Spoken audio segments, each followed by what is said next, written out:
So today we steamed some Yamadanishiki 70. That is our house rice. It is also all of the rice that we use for Koji. When we make Koji, like we're doing today, we always use Yamada 70 and the same Koji strain from northern Japan. We don't mix around Koji strains or rice. We just make the same Koji every time. That way we can focus on other variabilities in the sake styles, like water chemistry and yeast type and all of that. And our Koji, we know, is super solid because we're just getting better and better at growing the same Koji every time. Not every brewer does that. Some brewers like to use just as much variety in their Koji spores as we use in our yeast strains or water chemistry, but I don't know, something really appealed to me early on about just getting better at making a single Koji on the same rice over and over and over. So that's kind of what I decided to do. Ooh. Yamadanishiki is, it is the most expensive sake rice in the world. However, it is, you kind of get a lot for your money. It has a ton of starch, which makes it a great fermenter and a great substrate to grow Koji on. Also, it's super easy to work with, so it's quick to wash, it steams up super perfect every time. It's easy to scoop, it's really easy to work with. So this is no different. It's perfectly steamed, fluffy. Kind of sake rice is weird. It's like cooked but dry because we're washing it and soaking it and then steaming it. So we're actually cooking the grain from the inside by steaming it. It heats up the water that we've soaked into the grain, and it cooks the grain from the inside so that you have separate grains. That's why you can get this. It's like super dry. And the reason you want separate grains is if you are fermenting, it gives a ton of surface area for the Koji and yeast to attack the rice. And, if you have a clump, the Koji can only break down the outside clump. It doesn't get all the way into the rice. So you want as many separate grains as possible. And then like today, we're making Koji. The more separate grains we have, the more surface area we have to grow Koji on. And our Koji will be healthier and more powerful when we do brew next week. So that's why we don't boil the rice. Always steam it. Every brewery is different. We just use the house water to wash our rice, but we have a pretty simple rice washer. It's powered by water pressure. All of our rice gets washed for 4 minutes, and then the rice gets soaked at differing times depending on what kind of rice it is, how far it's milled down.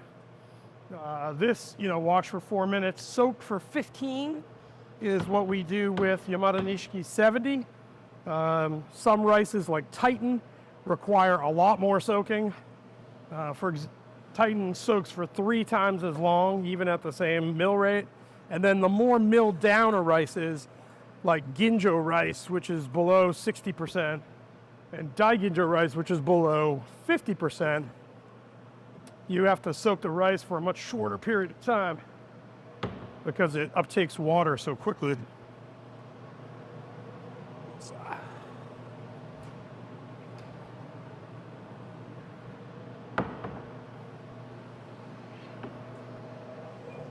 When you're cooling the rice, like we're doing now, you don't want to blow air onto the rice.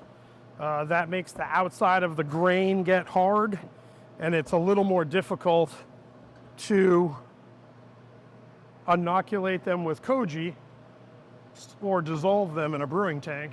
So we have these special boxes that we built that remove hot air and moisture from underneath the Koji.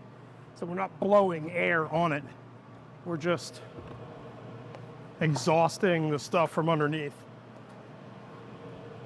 And that allows the rice to maintain a soft, gummy interior and exterior.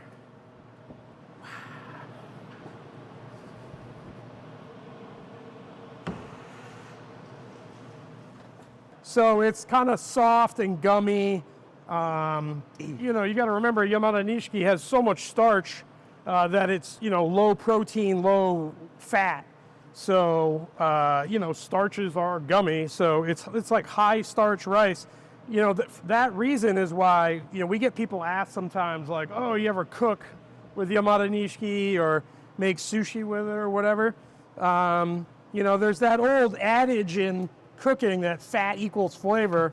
That appears to be absolutely correct with rice. So Yamadanishiki is so high in starch that when you chew it, it doesn't really taste like anything. It's clean, and the more you chew it, the sweeter it gets from the enzymes in your mouth, but it doesn't really have a ton of like grain or rice character that you would find in eating rice because we've milled away a lot of the proteins and fats, which is where the flavor comes from.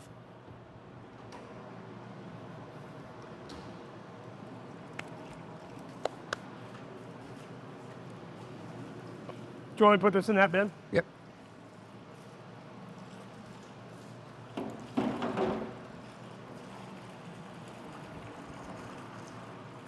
There is a method of analysis that Japanese brewers do where they, right out of the steamer, they'll take a little bit of rice and then they'll knead it into like mochi. And they'll knead the rice into like a gelatinous kind of cake. And then you can like look up to the light and you can see if there's any like uncooked bits of rice in there and stuff like that. That's a pretty common practice. I don't really do it, but usually all I do is I just eat a tiny bit after it comes out of the steamer. About halfway down, I don't eat the stuff off the top. About halfway down, I just take a little bit of rice and chew it and eat it, and you can tell if it's properly cooked or not.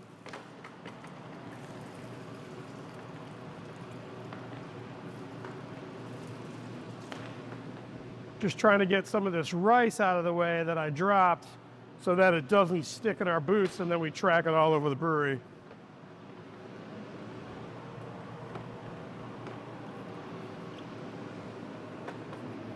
Right. Time to rake.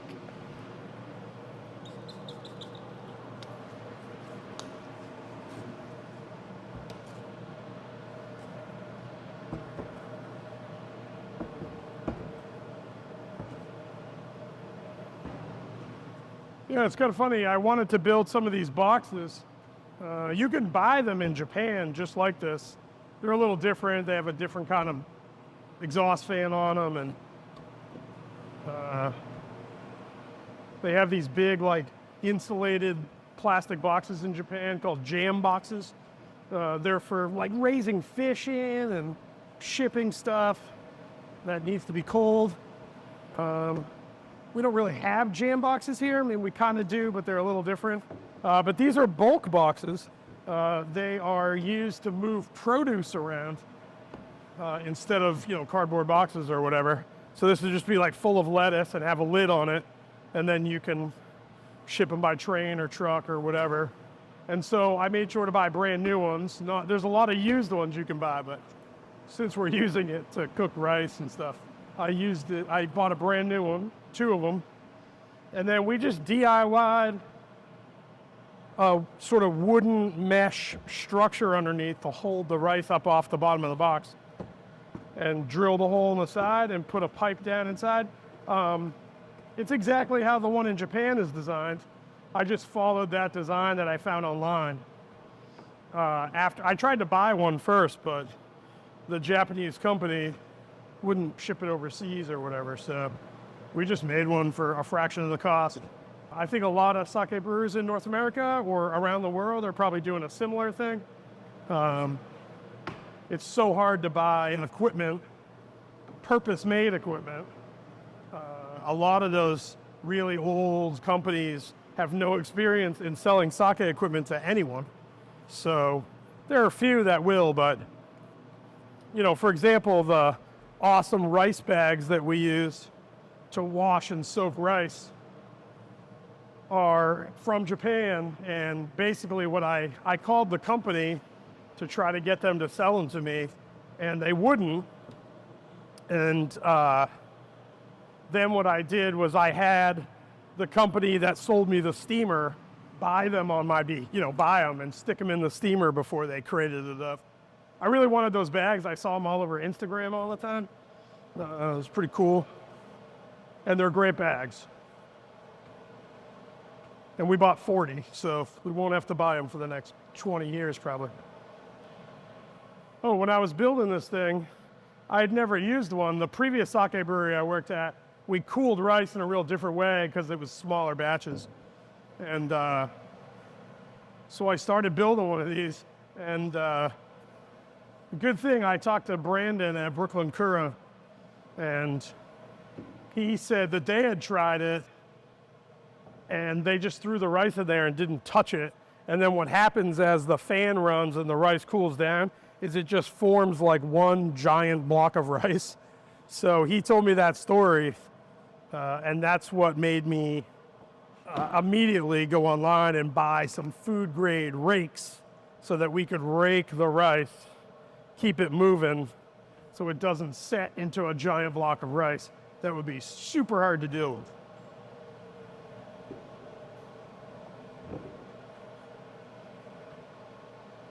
I guess that's another benefit of having a very small community of like-minded individuals making sake, is we all talk to each other and share stories and anecdotes, failures and whatnot.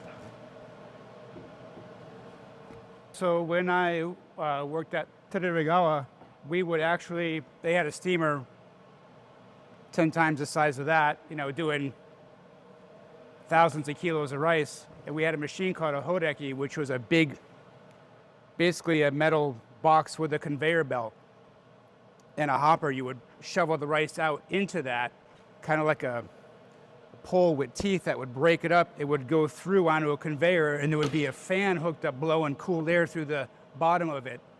And as it's coming out, the hopper, it would come out basically almost like if you're cutting dough, where it would be evenly about 2 inches so the rice could cool evenly. And then a lot of times for just the regular sake, there would be somebody at the end where the rice is cooler inoculating the rice with Koji already. For the more high quality, we would take the rice out of the machine and immediately bring it up to the Koji room really hot, usually 40 C, and then we would cool it to a certain temperature and inoculate. We talked about if we could get one of those machines here that would basically go right up to the tank, so we'd shovel it in and it would go right up. Yeah, I looked at buying one. That was early on one of the pieces of equipment I couldn't get a Japanese purveyor to take me seriously. And then eventually I got a company to give me a quote on the smallest horeki they made, and it was just too expensive for us at the time and now. It's much easier just to have two people raking rice in a box.